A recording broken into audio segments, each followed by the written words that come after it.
आप सभी को मेरा नमस्कार। रिटेल इन्वेस्टर्स मिड कैप और स्मॉल कैप के म्यूचुअल फंड्स में लगातार अपना इन्वेस्टमेंट कर रहे हैं और इस इन्वेस्टमेंट को देखकर मार्केट रेगुलेटर सेबी परेशान हो चुका है और सेबी की इसी परेशानी को देखते हुए एमफी ने लेटर लिखा है सारे म्यूचुअल फंड कंपनीज को कि उन्हें इंश्योर करना है कि जो भी इन्वेस्टर मिड कैप और स्मॉल कैप में एक्सपोजर ले रहे हैं उनके इंटरेस्ट को कैसे सेफ गार्ड किया जाए। इस वीडियो में आगे हम जानेंगे कि सेबी और एमफी रिटेल इन्वेस्टर्स के मिड कैप और स्मॉल कैप के फंड्स में इन्वेस्टमेंट को लेकर इतना परेशान क्यों है, और साथ ही हम जानेंगे कि एज अ रिटेल इन्वेस्टर क्या हमें मिड कैप या स्मॉल कैप के फंड्स में अपना इन्वेस्टमेंट नहीं करना चाहिए, और अगर ऑलरेडी किसी ने किया हुआ है तो वहां पे हमारा प्लान ऑफ एक्शन क्या होना चाहिए। इंडिया में करेंटली जो म्यूचुअल फंड्स का AUM है, एसेट अंडर मैनेजमेंट, उसमें मिड कैप का अगर आप कंट्रीब्यूशन देखें तो वो अबाउट 2.5 लाख करोड़ का है और स्मॉल कैप का अबाउट 3 लाख करोड़ का है। और लास्ट 12 मंथ्स में अगर आप देखें तो मिड कैप में अबाउट 25,000 करोड़ का पैसा इन्वेस्ट हुआ है, जबकि स्मॉल कैप के फंड्स में अबाउट 44,000 रुपीज पैसा इन्वेस्ट हुआ है। यहां पे प्रश्न ये उठता है कि अगर रिटेल इन्वेस्टर्स मिड कैप या फिर स्मॉल कैप में अपना इन्वेस्टमेंट कर रहे हैं तो इससे किसी को क्या प्रॉब्लम हो सकता है, क्योंकि इन्वेस्टमेंट करना तो अच्छी बात है। देखिए यहां पे प्रॉब्लम ये है कि अगर आप वैल्यूएशंस देखेंगे मार्केट का तो वो बहुत ज़्यादा हो चुका है। इन्वेस्टमेंट करने में प्रॉब्लम नहीं है, लेकिन वेरी हाई वैल्यूएशन में बहुत ज़्यादा इन्वेस्टमेंट करने में प्रॉब्लम हो सकता है। मार्केट का हम वैल्यूएशन कैसे चेक करते हैं, तो आप ट्रेलिंग 12 मंथ्स का पी चेक कर दें, प्राइस टू अर्निंग रेशियो, उससे आपको पता चल जाएगा कि मार्केट अंडर वैल्यूड है, फेयरली वैल्यूड है या फिर ओवर वैल्यूड है।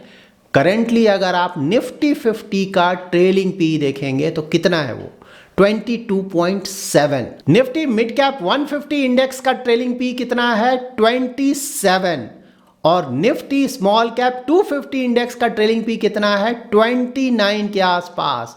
उसी तरह से निफ्टी माइक्रो कैप 250 का जो इंडेक्स है उसका भी ट्रेलिंग पी अबाउट 29 के आसपास है। यहां पे हमें दो बातों का ध्यान रखना है। नंबर 1, जो लार्ज कैप का इंडाइसेस है उसके मुकाबले स्मॉल कैप के इंडाइसेस का जो ट्रेलिंग पी है वो बहुत ज़्यादा हो गया है, दोनों के बीच का जो गैप है वो बहुत ज़्यादा है। और नंबर 2, अगर आप लॉन्ग टर्म एवरेज देखेंगे निफ्टी स्मॉल कैप 250 इंडाइसेस का, तो लॉन्ग टर्म में अबाउट इनका जो पी रेशियो रहा है वो 22 के आसपास रहा है, और ये पी फिलहाल 29 के आसपास है। तो यहाँ भी क्लियरली पता चलता है कि काफ़ी ज़्यादा ओवर वैल्यूड हो गया है। यहाँ पे तो क्लियरली हमें पता चल गया कि नहीं, स्मॉल कैप के जो स्टॉक्स हैं वो बहुत ज़्यादा ओवर वैल्यूड हो गए। तो यहाँ पे ऑफ कोर्स ये फिर पूछा जाएगा कि ओवर वैल्यूड हो गए तो क्या होगा। तो देखिए, जब भी स्टॉक मार्केट्स बहुत ज़्यादा ओवर वैल्यूड हो जाते हैं, जब भी कोई इंडाइसेस बहुत ज़्यादा ओवर वैल्यूड हो जाता है तो वहाँ पे उसके गिरने के चांसेस बहुत ज़्यादा हो जाते हैं। और जब ये स्मॉल कैप का इंडाइसेस गिरेगा तो ये जो म्यूचुअल फंड स्कीम्स हैं उनका भी जो परफॉर्मेंस है वो बुरी तरह से हिट होगा। ना हम देख लेते हैं कि जब स्टॉक मार्केट सही में गिरता है, ज़्यादा गिरता है, तो उस समय इन स्मॉल कैप फंड्स का परफॉर्मेंस कैसा होता है। यहाँ पे आप स्मॉल कैप फंड्स का लेटेस्ट परफॉर्मेंस चेक कर सकते हैं। तो देखिए, इन फंड्स का अगर आप लास्ट 1 ईयर का रिटर्न चेक करेंगे, सारा CAGR रिटर्न है, डायरेक्ट प्लान का 1 ईयर, 3 ईयर, 5 ईयर, 10 ईयर और बेंचमार्क का भी रिटर्न। तो 1 ईयर का रिटर्न बेंचमार्क के मुकाबले अगर देखेंगे तब तो आपको अच्छा नहीं लगेगा, क्योंकि ज्यादातर स्मॉल कैप के फंड्स बेंचमार्क को बीट नहीं कर पा रहे हैं। लेकिन हाँ, अगर आप स्टैंड अलोन परफॉर्मेंस देखेंगे फंड्स का तब तो आपको परफॉर्मेंस बहुत अच्छा लगेगा। 40, 50, 60, 70% का रिटर्न है लास्ट 1 ईयर में स्मॉल कैप फंड्स का। उसी तरह से आपको 3 ईयर, 5 ईयर और 10 ईयर का रिटर्न भी काफी अच्छा लगेगा। तो देखिए, अभी ओवरऑल स्टॉक मार्केट्स का परफॉर्मेंस बहुत अच्छा है, तो इन फंड्स का ही परफॉर्मेंस बहुत अच्छा चल रहा है। लेकिन यहाँ पे ये भी जानना जरूरी है कि जब स्टॉक मार्केट गिरेगा तो उस समय इन फंड्स का परफॉर्मेंस कैसा रहेगा। यहाँ पे देखिए, NAV डेट है 31 मार्च 2020। कोविड के समय जब स्टॉक मार्केट बहुत ज्यादा गिरा था उस समय का परफॉर्मेंस। उस समय देखिए, आप बेंचमार्क देखिए 40-45% गिरा हुआ है लास्ट 1 ईयर का, उस समय का। फंड्स का भी रिटर्न देखिए ना, 30-40% फंड्स गिरे हुए हैं। इस समय आपको 3 ईयर, 5 ईयर और 10 ईयर का भी रिटर्न अच्छा नहीं लगेगा फंड्स का। तो यहाँ पे अगर स्टॉक मार्केट गिरेगा तो ऑफ कोर्स ये फंड्स भी गिरेंगे, और अगर स्टॉक मार्केट ज्यादा गिरेगा तो फंड्स बहुत ज्यादा गिरेंगे।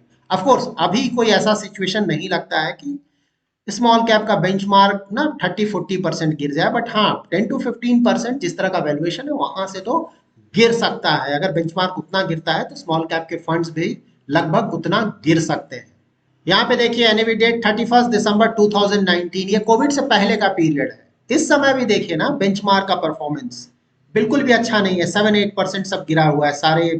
अगर फंड्स का बेंचमार्क आप देखेंगे, और फंड्स का भी ज्यादातर फंड्स परफॉर्मेंस आपको बिल्कुल अच्छा नहीं लगा। कुछ फंड्स का परफॉर्मेंस अच्छा था, लेकिन वो बहुत कम फंड्स हैं जिनका परफॉर्मेंस ठीक था उस समय।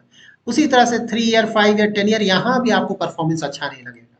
तो देखिए यहाँ पे ध्यान में ये रखना है कि अगर आप बहुत ज्यादा रिस्क ले सकते हैं, इन्वेस्टमेंट होराइजन जो है वो वेरी लॉन्ग टर्म का है, तब तो बिल्कुल स्मॉल कैप फंड्स में इन्वेस्टमेंट किया जा सकता है। वेरी लॉन्ग टर्म में अच्छे रिटर्न्स हम एक्सपेक्ट कर सकते हैं। लेकिन अगर आप बहुत ज्यादा रिस्क नहीं ले सकते हैं, investment horizon very long term का नहीं, तब वहां पे स्मॉल कैप फंड्स में या तो इन्वेस्टमेंट बिल्कुल नहीं करना चाहिए, या फिर करना है तो एक्सपोजर काफी कम लेना चाहिए। क्योंकि देखिए बीच बीच में स्टॉक मार्केट बहुत ज्यादा गिरेगा, और अगर उस समय गिरता है आपका फंड भी बहुत ज्यादा गिरेगा। अगर आप बहुत ज्यादा नहीं रिस्क ले सकते हैं तो डर कर आप बेच देंगे अपने फंड को और आपको लॉस होगा। इन डिटेल्स को देखकर आपको क्लियरली पता चल गया होगा कि हाँ, जब मार्केट गिरेगा तो ये स्मॉल कैप के फंड्स भी बहुत ज़्यादा गिरेंगे। अब यहाँ पे मोस्ट इंपॉर्टेंट क्वेरी ये आता है कि अब रिटेल इन्वेस्टर्स को यहाँ से क्या करना चाहिए। यहाँ पे मैं आपको 4 पॉइंट्स बताता हूँ जिसका अगर आपने ध्यान रख लिया तो आपके इन्वेस्टमेंट जर्नी में मोस्टली आपको कभी भी प्रॉब्लम्स नहीं आएंगे। नंबर 1 क्या है? Risk profile. देखिए मिड कैप स्मॉल कैप के जो फंड्स होते हैं उनका ज़्यादातर investment mid cap small cap के स्टॉक्स में होता है, तो बहुत ज़्यादा रिस्की इन्वेस्टमेंट है। तो अगर आप बहुत ज़्यादा रिस्क ले सकते हैं तभी अपना इन्वेस्टमेंट आपको इस तरह के फंड्स में करना चाहिए। रिस्क प्रोफाइल आप कैसे चेक करेंगे? देखिए किसी भी थर्ड पार्टी वेबसाइट में आप रिस्क प्रोफाइल चेक कर सकते हैं। अगर आपने अभी तक नहीं किया तो हमारे वेबसाइट phronesis.investor.com पे आप फ्री में अपना रिस्क प्रोफाइलिंग चेक कर सकते हैं। मिड कैप और स्मॉल कैप के स्टॉक्स में ज्यादा एक्सपोजर अगर आपको चाहिए तो आपका रिस्क प्रोफाइल या तो एग्रेसिव होना चाहिए या फिर वेरी एग्रेसिव होना चाहिए। और सेकेंड पॉइंटर होगा इन्वेस्टमेंट होराइजन। अगेन बहुत रिस्की प्रोडक्ट्स हैं, तो यहाँ पे आपका इन्वेस्टमेंट होराइजन 10 ईयर्स या उससे ज़्यादा जरूर होना चाहिए। अगर आपका इन्वेस्टमेंट होराइजन काफ़ी कम है तो वहाँ पे रिस्क और भी ज़्यादा हो जाएगा। नंबर 3 है एसेट एलोकेशन। एसेट एलोकेशन का मतलब ये हुआ कि जनरली हम 4 एसेट क्लासेस में अपना इन्वेस्टमेंट करते हैं: इक्विटी, डेट, रियल एस्टेट और कमोडिटीज़ में गोल्ड में अपना इन्वेस्टमेंट करते हैं ज़्यादातर। तो देखिए पूरा पैसा आप कितना भी ज़्यादा रिस्क क्यों ना ले रहे हो, आपका इन्वेस्टमेंट होराइजन कितना भी लॉन्ग टर्म का क्यों ना हो, पूरा पैसा आप कभी भी इक्विटी में इन्वेस्ट नहीं करेंगे क्योंकि वो बहुत ज़्यादा रिस्की है। अभी मार्केट अच्छा कर रहा है, आपको अच्छा लग रहा है, लेकिन जब मार्केट गिरेगा तब आपको पता चलेगा कि कितना ज़्यादा रिस्की है। इसीलिए हमेशा ही अपना जो भी पैसा है, इन्वेस्टमेंट है, उसको डाइवर्सिफाई करके रखें। अगर कॉर्पस छोटा है, इन्वेस्टमेंट अमाउंट छोटा है, फिर भी इक्विटी के साथ साथ डेट में एक्सपोजर जरूर लें। पूरा पैसा कभी भी इक्विटी में इन्वेस्ट नहीं करें।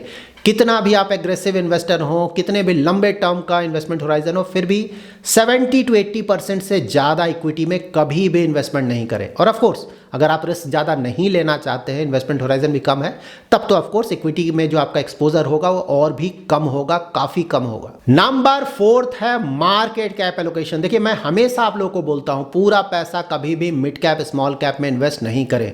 जनरली आप लोग लास्ट 1-2 ईयर्स का रिटर्न्स देखते हैं, वहाँ पे मिड कैप स्मॉल कैप के जो फंड्स हैं उनका परफॉर्मेंस बहुत अच्छा है।